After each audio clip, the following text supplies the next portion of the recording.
Everyone get their fill of apples yesterday? I wasn't able to be there, but I did have apple crisp for dessert after dinner last night, and I had apple crisp for breakfast this morning. So, breakfast of champions. Of course, apples are good for you as long as they have the peeling on it. And she didn't leave the peeling on the apple crisp apples, so. Of course, yeah, all the sugar, cinnamon, oatmeal, that's all. Kind of balances it out. Yeah, of me being the champion. Let's have a word of prayer, and we'll get started this morning. Our Father in heaven, we thank you, Lord, for all you've done for us. We thank you for this day that we can gather together in your house here at the beginning of the week and worship you and celebrate you rising again from the dead on the first day of the week. Lord, as we gather in, I pray to help us through your Holy Spirit to guide us to truth. Lord, that we would find that truth, apply it to our lives. Lord, that we would live better lives for you. Lord, I pray that our hearts would be good ground, that the seed of the word can bear much fruit in our lives. Pray to help us now as we go through this lesson. Be with the service to follow. We pray these things in Jesus' name. Amen. Lesson 4. That means there's only 9 left after this, if you're counting down. I'm not. I enjoy it. I enjoy reading and studying this stuff. I hope you're enjoying it. You've probably enjoyed it up until now, and now it's going to get into the real nitty-gritty part of the Baptist history tour. We're going to talk about several different groups of people. Before we get started into these lists of people, I want to say a couple of things just to set the tone. If you start doing your own research, which I would encourage, you're going to find that throughout history there were people who were called by these names that as you're reading up on them, you're like, they don't sound like Baptists to me. They most likely weren't. And they weren't called Baptist either. You're not going to see the term Baptist as a group of people referring to any of these people. So most of them had Baptistic beliefs. We went through those basic Baptist beliefs or fundamentals of the faith, that Baptist acrostic that we went through. Most of these people would follow all of those. The other thing is most of these people did not write history books about themselves. So the only record we have of them were the people who were writing history, which at this point in the world, there was in history, there were some historians writing history books. But when it comes to church history, who do you think was writing history in the early church period? Most of them were Catholics. We're starting off here, if you look at the very top of your handout, year 156. So we're well into ancient church history. We're not starting off at year 1.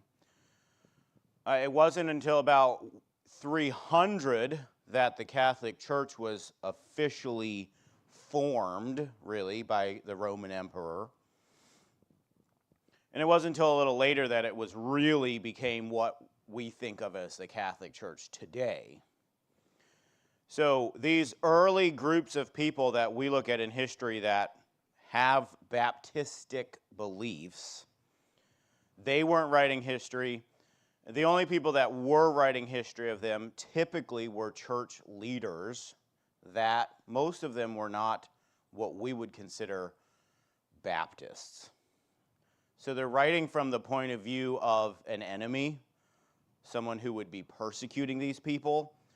So you have to take all of that into account when you're reading through these records of these people, of these groups of people.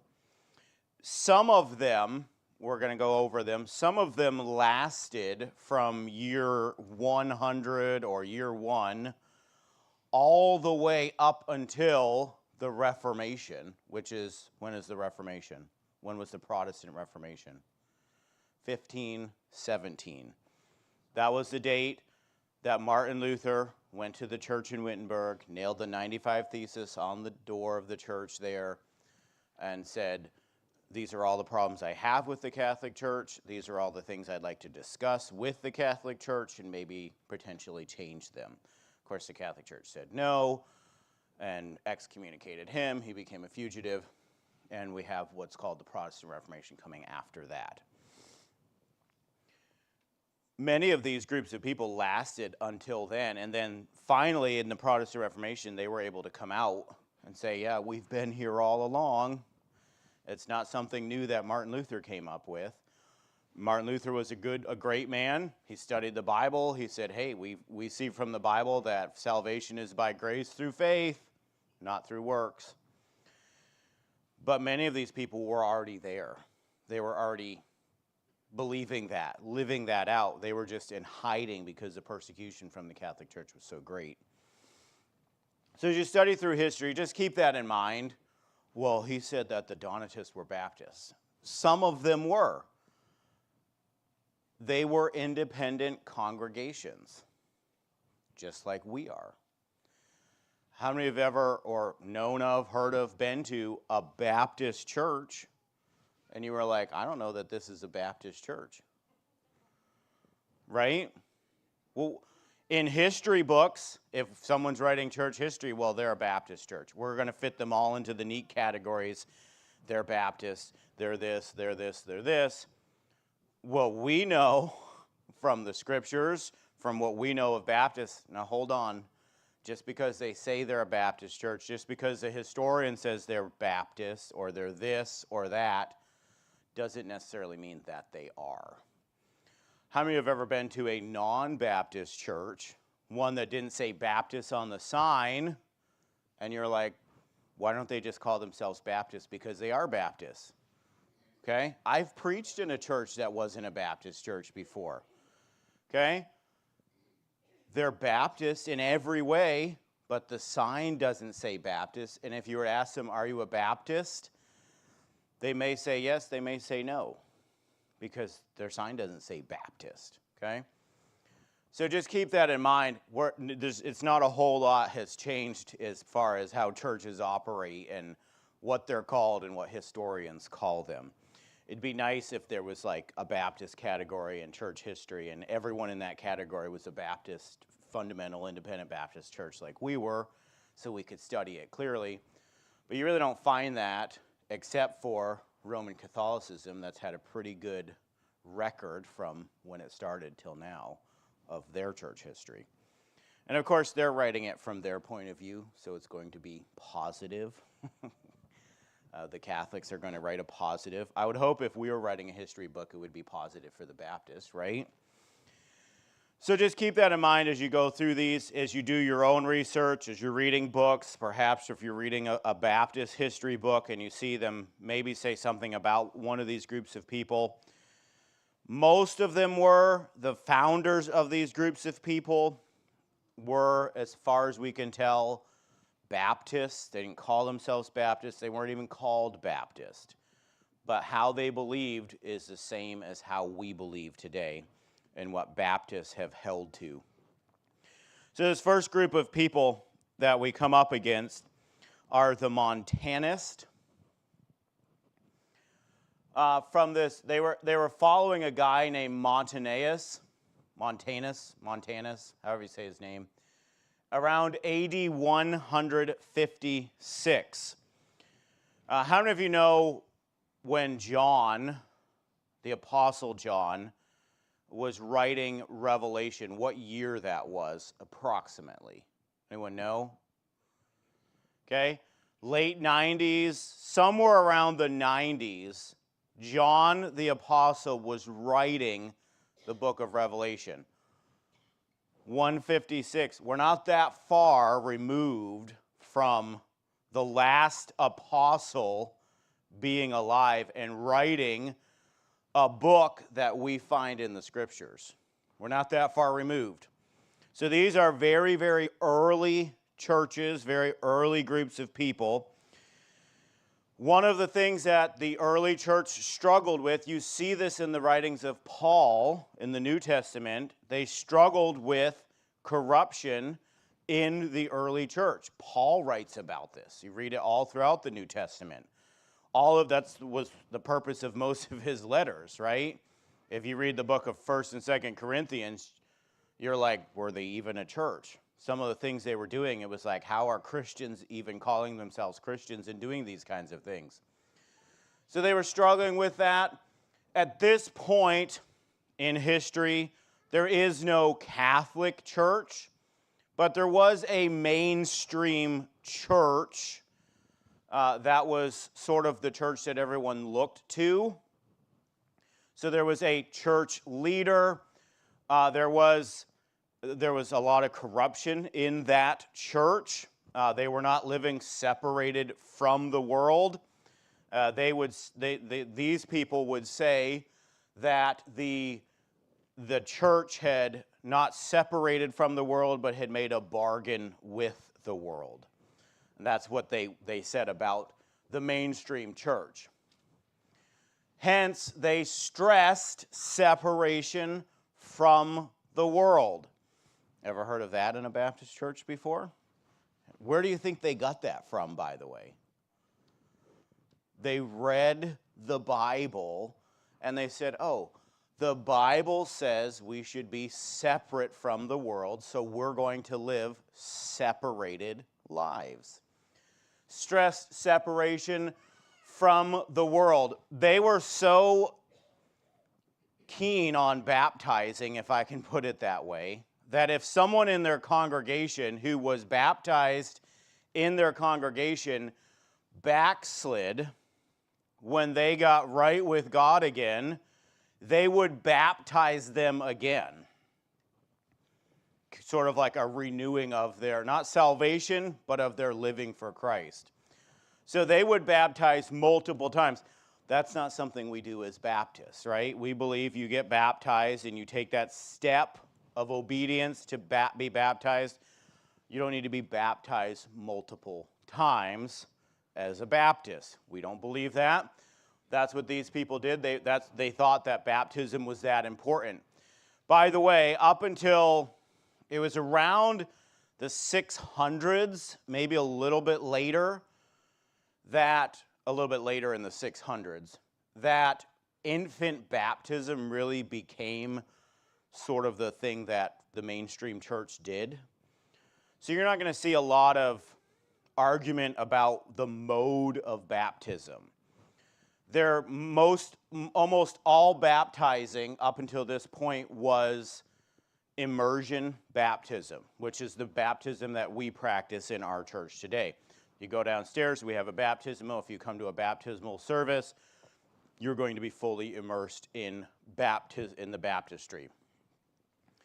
There's two other kinds of baptism that is popular and became popular later on in church history. Instead of immersion, I believe it's effusion, is how it's said, where they pour water on. The Greek Orthodox Church, they don't do sprinkling, they do pouring. And then they have sprinkling, where you just kind of, a lot of times they sprinkle, they dip their fingers in water and sprinkle. A lot of churches do that. That was not what they did at this point in history. No one was sprinkling or pouring. They were all immersion baptizing. So you don't really see that argument rise. What they were doing is baptizing non-believers, baptizing infants. All of that was going on. And so a lot of these churches that followed people like Montanus were against infant baptism. These people were called, here we are, AD 156, they were called Anabaptist because they were baptizing again. That's what Anna means. Anna, again, baptizing.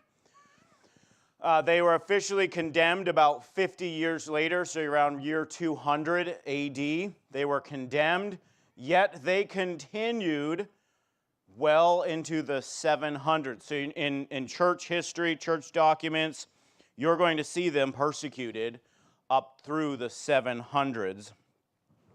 Our next people here on this list, the Novatians. Their founder, the man that kind of they followed, was a man named Novatian. This man, Novatian, here's this mainstream church in AD 250. He opposed Cornelius becoming the pastor in Rome. At this point, the church in Rome sort of became like the leader church in the Roman Empire, in that region of the world where church history at this point was happening. So the church in Rome became the big church. Everyone looked to it, but again, it had made a bargain with the world. It allowed pretty much whatever to go on, kind of mingled Romanism with Christianity, and of course, eventually we would get Roman Catholicism out of that. Around AD 250, this man Novatian opposed a man named Cornelius becoming the pastor in Rome. It was a political appointment. It was not something that even Cornelius himself, according to Novatian, wanted to be, but it was something that the church really needed for political reasons. Novatian stressed strict discipline in a Christian life. As you read in these old churches, these old congregations, one of the things that they really stressed was holiness in the church body. So they were very, very careful about disciplining church members. Anyone that came into the church congregation or was a part of the church congregation that fell into sin, they were what we would call churched. They were set apart. They were, you could almost say, shunned. And you find some of that in the scriptures. There's provision for that. I think it's an extreme case in most cases, but these people practiced that. They wanted their church to be as holy and as pure as it possibly could be. The Novatians lived such a pure, holy life as much as they could. They were actually called by a nickname, the Cathari. Sounds like some, I don't know, elvish name or something like that. I don't know. I think of Lord of the Rings when I think of this word, but I hope that doesn't offend you. They were called Cathari, which just means pure. And so you're going to see that name if you look at old church documents from the Roman Catholics. The Cathari, they were the pure churchgoers. These people stressed personal holiness and holiness in the church body. They rebaptized converts from other religions. This is something the Baptists have been doing for thousands of years. When you come to a Baptist church, why would they do this, by the way? When someone came from another religion or from maybe a church that was a little different, why would you rebaptize if someone's already been baptized? Okay.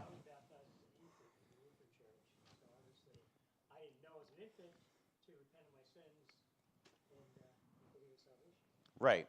So after you were saved, you wanted to be baptized again. Okay? You said they weren't saved. It wasn't what we would consider baptism. It was a quick bath, right? So they said, hey, now that you're saved, you need to be biblically baptized. That was the thinking. Do we practice that here at our Baptist church? Absolutely. And by the way, you get saved, it should be something that you desire, not something that's forced upon you to be baptized. One of the things these churches stressed was you have to ask for baptism. If you wanted to be baptized, you had to ask for it. It wasn't something you're saved, baptized, right? Save them and dunk them. You ever heard of that? I don't know if it's as popular today as it was not too long ago, but there were a lot of churches that you got saved and you got baptized in about the matter of 5 minutes. And a lot of those people, I don't even know if they truly were saved. At least they made a profession of faith, but I don't know that they understood what baptism was. You had to ask to be baptized in these churches. the Novatians, they said, if you want to be baptized, it's something you've got to come up with to ask for it. They can be traced up to the Protestant Reformation. Traces of the Novatians. Of course, they were persecuted almost to extinction. All of these groups were almost to extinction. They would find little places where they could hide and have church and live their lives peacefully in these just far out areas where the Catholic Church couldn't get to them. The government just really didn't care that they were there, and they could live unharmed by the world. So they would survive, not a lot of them, but they would survive up until the Reformation. After the Reformation, there's like this explosion of just churches everywhere. And it's like, wow, what happened? They were already there. They were just in hiding because they couldn't say, hey, we're here, because then they would get persecuted. The next group of people is the Donatists, the founder AD 311. Northern Africa, parts of Africa is where these people were. A lot of these Donatists was in Carthage. I put in your notes there, AD 311 in Numidia is where he started out, and he ended up in Carthage, which was at northern Roman province there in Africa, on the continent of Africa. They believed in saved church membership. Ever hear of that? They believed in holy living, holiness. Interestingly enough, they believed in independent churches.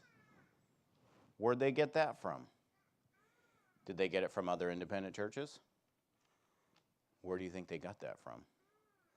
They read the Bible and they applied the Bible to their church. They rebaptized. They were called Anabaptists. Even at this point in history, the 300s, they were called Anabaptists. They believed in separation of church and state. They believed that the Roman government, what year is it? The 300s now, we're into the 300s. When did Constantine go to the throne? It was in the 300s, I believe. I don't know what year exactly. So it was around that time, 315, that he said, hey, we're all Christians now. So we're right at this period of time. They believed that the Roman government should not be running the church, and the church should not be running the Roman government. Where do you think they got that? They didn't get that from Rome. They got that from the scriptures. They simply believed the Bible. They read the Bible. They applied it to their church. They believed in individual soul liberty. No one should be forced to believe something they don't believe. You shouldn't be forced to go to a church that you don't agree with. You shouldn't be forced to just go to a church in general. Many of these Donatists were martyred because of this. The next group of people is the Paulicians. Ryan was asking me what my favorite group was. I would say these people of these groups of people. I don't know if it's right to have a favorite, but why? Because these people had a massive influence. By the way, how many have ever heard of the Paulicians? Okay, one person, two, a little bit. They had a massive influence in Christianity in Europe. And the outcome of their ministry, the Paulicians, lasted well past the Protestant Reformation. How many have ever heard of the Albigensians? Okay. How many have ever heard of the Waldensians? Those people were mostly a direct result of the missionary efforts of the Paulicians. There were other people who contributed to that, but a lot of Waldensians, which is a group of a lot of people, and a lot of Albigensians, they can trace back to a missionary that was sent from the Paulicians. This was a first century church, very old congregation, not old as in all the people in the church were aged. They've been there a long time. In Armenia, they followed the writings of Paul. One of their church leaders, I think it's on the next slide, Constantine, not the emperor of Rome. He actually was a non-Christian, and he was fleeing from Islam.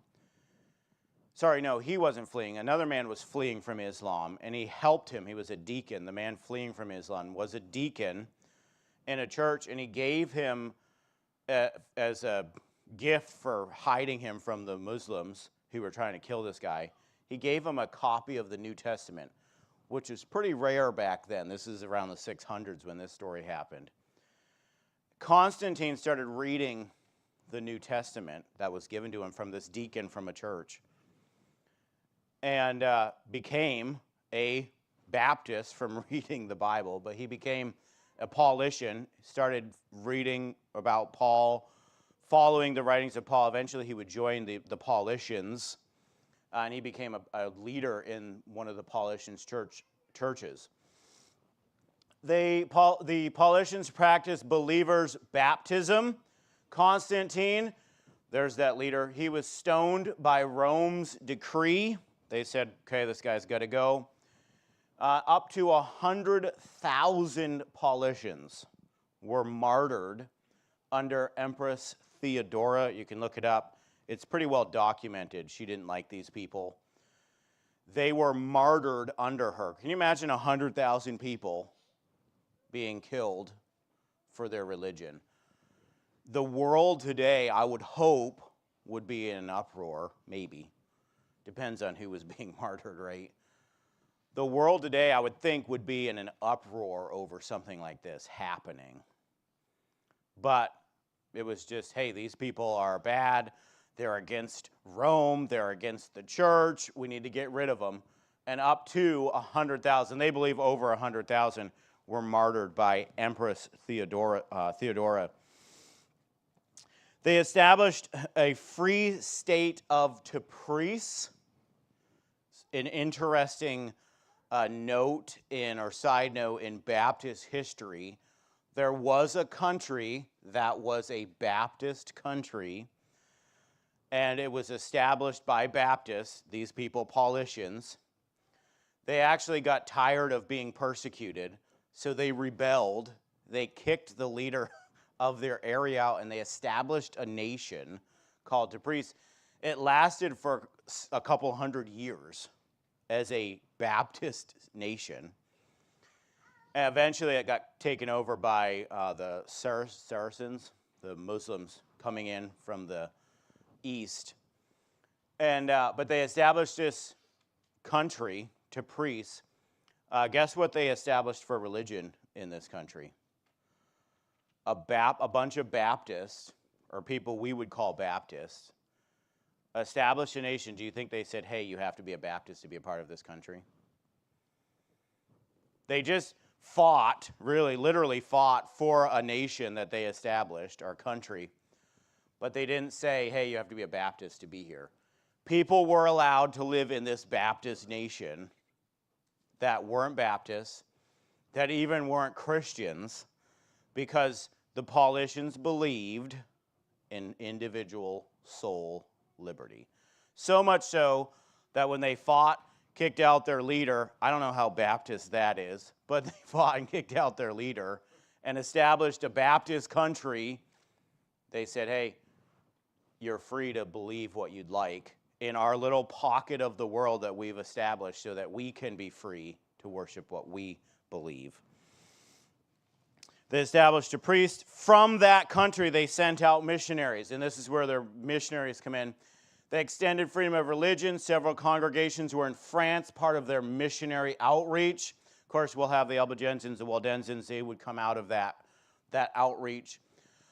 They may have been called or lumped together with Waldensian and Albigensian. So as we move forward in history, the Paulicians would kind of fade out, and eventually they'll be called Waldensians after they're called Albigensians. We have another group of people called the Bogomils. after the Paulicians, most of these people have ties back to the Paulicians because of their missionary outreach. They were actually a branch of the Paulicians in Thrace. Of course, the Paulicians didn't write and say, hey, we started the church in Thrace. The church in Thrace didn't say, hey, missionaries came here from the Paulicians and started this church, so it's most likely, we believe, they believed the same things the Paulicians believed. They existed through the Reformation. They opposed infant baptism, so we're getting into infant baptism now. This is where really Baptists started to be persecuted because they denied children entrance to heaven. That's how it was put, because they believed if you were baptized as an infant, you could eventually get to heaven even if you died before you were completed all of the sacraments, right? If you died before you were baptized as an infant, you went straight to hell. That's what was taught in the church. They opposed infant baptism. They opposed church hierarchy, where you have like the Pope and bishops and priests and all of that hierarchy. They opposed the worship of Mary. They observed believers' baptism and the Lord's Supper. At this point, sacraments are becoming a big thing. Sacramental salvation, where you're working to be saved, observing certain things for your salvation. They said, no, the Lord's Supper is symbolic. It's not sacramental. Baptism is symbolic. It's not sacramental. So they observed believers' baptism and the Lord's Supper. The Albigensians, how many have heard of the Albigensians before?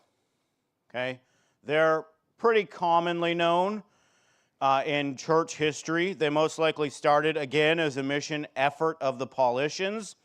They centered around the French town of Albi, hence the term Albigensians. They believed that there should be no church or state government. They believed in soul liberty, salvation by faith, the priesthood of every believer, baptism by immersion. Can you get much more Baptist than that? But they weren't called Baptists, right? No one called them Baptists. They called them Anabaptist, yes, because they rebaptized. But they did not call them Baptists. However, everything that they believed pretty much is what we believe today. Were there groups of Albigensians that didn't believe what we believe? Yes. Why? They were independent congregations.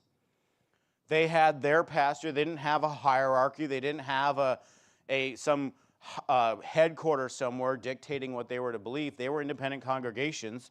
So the church would take on the personality of the pastor, the beliefs of the pastor, of the leader in that congregation. They were persecuted by the Roman Catholic Church. Shock, pretty much every group of people we're going to talk about is persecuted by the Roman Catholic Church up until we get to the United States. The Albigenses, these people had a big influence in France as well. Of course, eventually they would be called Waldensians as well.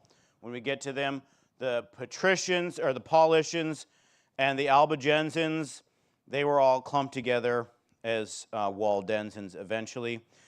The Petrobrusians, these are some pretty small groups of people. He was a Peter of Bruges. He believed in saved church membership, believers' baptism, and he was burned at the stake in AD 1126. The Henricians, Henry was a disciple of Peter. Of course, you can follow this all the way back. Peter of Bruges was came out of the Albigensians. Then the Henricians came from Peter, came from the Albigensians, came from the Paulicians. Okay, so you can trace it all the way back. The Henricians, a man named Henry, hence the term Henricians, he was a disciple or a follower of Peter of Bruges from the Petrobrusians. They said this, he was a man of great dignity. He had a fiery eye, a thundering voice, impetuous speech, and mighty in the scriptures. Quite a preacher. When he came to town, the Catholic Church sent another man named Peter, a lot of Peters, another man named Peter to stop him. Basically, they would send around another man to discredit this guy. That's how they kind of would passive-aggressively. If they really wanted to be aggressive, they'd burn him at the stake. But they would passive-aggressively send around preachers after these guys that would discredit them, discredit their message, discredit who they were. Sounds like a political campaign. And they sent this Catholic preacher to town, and when he showed up to preach at the Catholic churches in town were closed because they had all gone to hear this guy preach. They said that when he would preach in towns, whole churches, whole congregations would convert under his preaching. He was quite a preacher. He had quite an impact. Of course, they didn't like him. He was imprisoned, and he died in prison shortly after 1148. He was imprisoned by the Roman Catholic Church. He was a great orator, great preacher, and he would convince, with his preaching, whole congregations to convert. Can you imagine? Hey, we want you to go to the Catholic Church, preach in the Catholic Church. How'd it go? They all became Baptists. What? That's what was happening under this man's preaching. The next one, the Arnoldists. The founder was Arnold of Brescia. He led an attempt to overthrow the Pope in Rome. He was from Rome. Eventually, he left Rome for a time because of the persecution. He would establish a large congregation in Lombardy. He was against infant baptism, sacrament-based salvation. They had a large congregation in Lombardy. His followers were called Lombards, a bigger group of people in church history. Lombards. Eventually, the followers of Peter, Henry, and Arnold collectively are called Waldensians. Eventually. We'll see that in history. But they were called Lombards, his followers were. He went back to Rome. He got so fed up with the leadership of the Roman Catholic Church. Went back to Rome, led an attempt to overthrow the Pope. They were so mad about this, the Roman Catholic Church, was that they hanged him. Then they burned his body just to make sure he was completely dead. And then they took his ashes and they threw him in the river. I'm trying to remember the name of the river there in Rome. But they threw it in the river there to make sure that this guy wasn't ever going to come back to life, right? That's what they would do. A lot of times they would actually do that. And then the Berengarians. This guy was actually a Catholic. He was a director of the Cathedral School of Tours. And he started reading the Bible. Oh no, right? He's reading the Bible. He started reading the scriptures, and he concluded that transubstantiation, what's transubstantiation? Anyone know? Right, so the Catholic Church, I believe, as far as I know, they still believe this. But at this point in history, they did. They believed when you partake of the wafer and the wine, it actually, when you put it in your mouth, it actually becomes the flesh of Christ and the blood of Christ. So it miraculously changes into the real body and blood of Christ. Transubstantiation, he concluded that transubstantiation was false and that baptism was for believers. He also concluded that they were not necessary for salvation. They were not sacramental, they were symbolic. Eventually, he would become a leader of a group of Berengarians. Of course, he was kicked out of the Cathedral School of Tours, kicked out of Catholicism. But there was another group of people in Tours that followed him called the Berengarians. Any questions, comments, additions, or subtractions? Multiplication, division. Any questions? Yes. Additions? Yes, the Tiber River, that's correct, in Rome. Any other? Yes.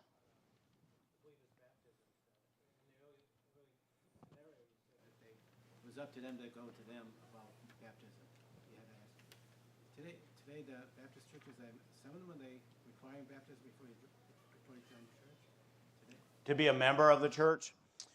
Most Baptist churches that I know of believe that you should be saved and baptized to join the church. Probably the reasoning there is baptism is a step of obedience. A lot of Baptist churches are going to call it the first step of obedience. Because of that, we're hoping that you want to obey the Lord as a Christian, right? So we want you to show that you want to obey the Lord by obeying him in baptism. It's also a public profession of salvation, baptism is. I don't know, I believe our church here, do you have to be baptized to be a member? I'm not sure what the Constitution says. I would believe most Baptist churches you have to be saved and baptized to be a member in. But I believe that's how our church operates. Don says yes, he's a deacon. Any other questions, comments? Yes? All of these groups can be found in Fox's Book of Martyrs. Right, so if you're Fox's Book of Martyrs is a great history book. It's a little bit of a rough read, but yeah, all of these people were persecuted. Many of them were burned at the stake. They got pretty creative with how they would kill these people because they were trying to make the point like, hey, you don't want to be one of these people. And they would baptize them to death by holding them under to the bubble stop, which I tried that on my siblings, but it didn't work. As a joke. We had a pond growing up and we would baptize each other. It was fun. It wasn't true baptism though, because we didn't have the authority of the Baptist church behind us. Anyways, but they would do that. They would baptize them till the bubbles stopped. They'd tie something on their legs and throw them in the water, drown them, burn them, hang them, all sorts of creative ways to kill people. And the idea was so people don't become Baptists. And we know it didn't work. But yeah, a lot of you are going to see in Fox's Book of Martyrs. As I said at the very beginning, they didn't write history books. The Paulicians actually did write a book, and it helped to know who they were in history. The Keys of Truth was a book that they wrote. And it wasn't until later on that it was discovered it was written by Paulicians. But most of them didn't write history books. And the only people who did were the Catholics, and it was only to say, hey, today we burned a Paulician at the stake, or we burned this person at the stake, and they were a follower of this. And a lot of times to convict them, they would associate them with groups throughout history. So even if they weren't a Baptist, they would say, well, and then everyone would be like, oh, kill them, they're Baptists, they're bad in history. So a lot of times they would associate them with that just to get that conviction of they're a heretic, burn them at the stake. Anything else? I think that's our time. Anything else? Marvelous. You are dismissed. There's no homework for next week. Just be here and be ready to study some more. Next week, I don't have